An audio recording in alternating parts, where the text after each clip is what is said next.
السلام عليكم، واش راكم؟ ان شاء الله كامل تكونوا بخير وعلى خير. وصفة اليوم قراطة مقارون يجي مشخشخ ومفرمج وماشي كامل ناشف، يجي مشمخ من الداخل وبزاف بنين، بمكونات بسيطة واقتصادية وما يديش كامل الوقت في الكوزينة. باش تعرفي المقادير وطريقة التحضير ما عليك غير تبعي الفيديو للآخر. بسم الله على بركة الله. في الوصفة تاع نهار اليوم نحتاجو نص صدر مقطع نتاع الدجاج، اي كميه عندكم تاع الدجاج، ماشي لازم ما يكون نص صدر، غير شويه تكفي، المهم نبنه. ونحتاجو حبه تاع بصل كبيره مقطعه الى شرائح، وحبه تاع الفلفل الحار مقطعه الى شرائح كذلك، نص حبه ولا حبه على حسب الرغبه تاعكم، واللي ما يحبوش الفلفل يقدر يستغناو عليه. ونحتاجو حبه طماطيش كبيره مقطعه الى شرائح، وزوج فصوص تاع الثوم كبار. المقارون تحب بزاف الثوم، اللي يحب يكثر يزيد يكثر. نروح نحط النجرة تاعي اللي راح نطيب فيها المقارون فوق النار، ندير لها كمية تاع زيت حوالي 3 مغارف كبار نتاع الزيت. نحط هذيك البصلة تاعي مع الفلفل ونخليهم يتقلاو مع بعضهم مليح، نغطي عليهم ونخليهم يتقلاو حتى نشوف البصلة تاعي ذبالت وبدات تاخذ لون ذهبي، والفلفل كذلك يذبل. بهذه الطريقة كما راكم تشوفوا هنا تقلاو لي مليح البصلة والفلفل. هنا نجي نزيد عليهم نص صدر تاع الدجاج تاعي اللي كنت قطعته، نزيدو نخليهم يتقلاو مع البصلة والفلفل كذلك. كما نقول لكم دائما يا البنات، هي السر كامل في التقليه تاع الماكله. كي تقلي تجيك الماكله بزاف بنينه، سيرتو المعجنات هادو المقارون وتليتلي وهاد الصوالح.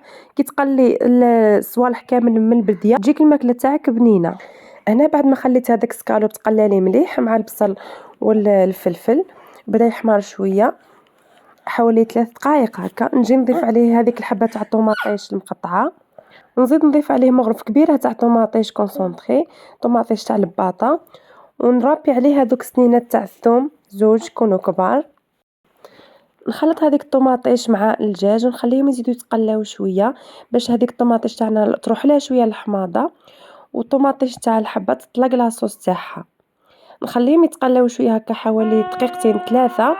وهنا نجي نضيف لي زيبيس.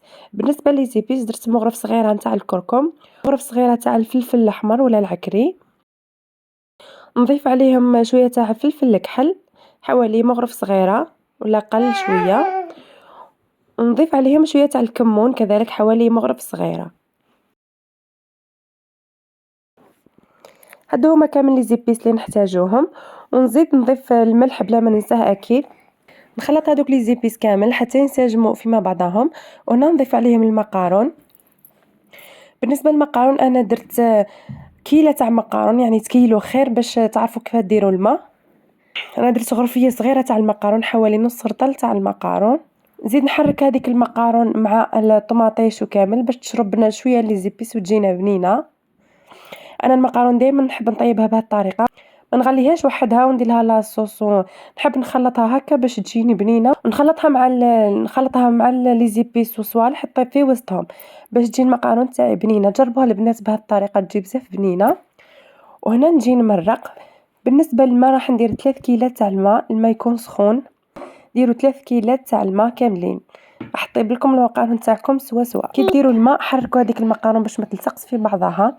بعد ما حركتها هنا نخليها تطيب على نار تكون قليله، نقصوا لها النار كامل وغطوا عليها وخلوها تطيب غير بعقلها حوالي 20 دقيقه 25 دقيقه.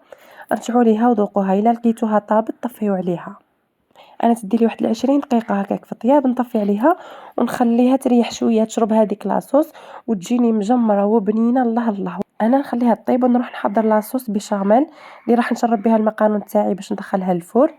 البنات اللي تحبوا ديروا المقارون غير وحدها بلا ما تدخلوها الفور ديروا هذه الطريقه. بالنسبه لاصوص بشاميل راكم تعرفوها كامل، نحتاج مغرف كبيره تاع الفارينه، ونزيد لها مغرف كبيره تاع لا مارغرين، يعني حسب الكميه. انا مانيش راح ندير كميه كبيره، راح ندير غير كاس تاع الحليب، يعني كميه صغيره ما درتش بزاف المقارون.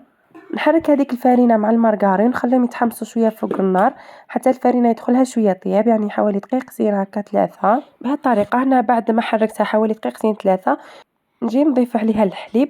نديروا شويه تاع الحليب نحركوا هكا شويه، نحلوا هذيك الفارينه ولا المارغرين في وسط الحليب. هنا من الاحسن فوي خير، انا درت المغرفه ما ساعدتنيش، الفوي هي اللي تحل لكم كامل هذيك الفارينه في وسط الحليب. نبدا نحرك غير بالعقل على نار تكون متوسطه، نضيف هذاك الكاس كامل تاع الحليب ونحرك بالعقل، ما نحبسش التحريك حتى يبدا الخليط تاعنا يثقال معنا. كيما راكم تشوفوا هنا الخليط تاعي يبدا يغلي ويثقل. هنا نضيف عليه الفرماج، ندير 2 مثلثات تاع الفرماج. تقدروا ديروا الكميه اللي حبيتوها، ديروا فرماج رابي ولا اي فرماج يكون عندكم. ندير الملح وشويه تاع الفلفل الكحل، نزيد نحركها شويه غير حسب ما يذوب هذاك الفرماج، ومن بعد نطفي عليها. هنا لاصوص تاع البيشاميل تاعنا راهي واجده، نخليها لاجي ونروح نشوف المقارونه تاعي. انا نجيب المول اللي راح ندير فيه المقارون وندخلو الكوشه. هذه هي المقارون تاعي بعد ما طابت، شوفوا كيفاش جات يا البنات، تجي بزاف بنينه. هنا خليتها شربت كامل هذاك الماء اللي قعدت لها، قعدت لها شويه لاصوص، خليتها شربتها كامل. نفرغ كامل هذيك الكميه تاع المقارون في المول تاعي اللي راح ندخلو للفور، ما ندير له والو. المقارون تاعي راهي سخونه كيما راكم تشوفوا، كنت شعلت الفور على 200 درجه من التحت ومن الفوق. نجي نفرغ عليه هذيك لاصوص تاع البيشاميل، نفرغ هذيك لاصوص كامل على المقارون، نخلي شويه برك ونبدا ندخل هذيك لاصوص في وسط المقارون بهالطريقه. ندخلها كامل في الوسط باش تجي المقارون تاعنا مشمخه وما تجيش ناشفه من الداخل. واللي قعدت لي شويه نديرها كامل على الوجه تاع المقارون، نرابي عليها شويه تاع الفرماج رابي وندخلها للفور تحمار لنا. كي نشوفوها حمارت من الفوق نحيوها ونرجع لكم في صحن تقديم ان شاء الله. هذه هي المقارون تاعنا بعد ما حمارت من الفور، خليتها حوالي 20 دقيقه هكا.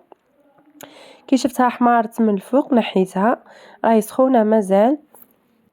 نجي نحيكم منها شويه باش تشوفوا من الداخل باللي ماهيش ناشفه وتجي مشربه ومشخشخه من الداخل. ها هي كيما راكم تشوفوا هنا نحيت لكم شويه، كيما راكم تشوفوا راهي مشربه ومشخشخه وتجي بنينه بزاف يا البنات هاد المقارون. ان شاء الله تجربوها وترجعوا لي الخبر في التعليقات. كانت هذه هي الوصفه تاع اليوم، ان شاء الله تكون نالت اعجابكم. الان ما بقى لي غير نقول لكم تهلاو في رواحكم، الى فيديو قادم ان شاء الله.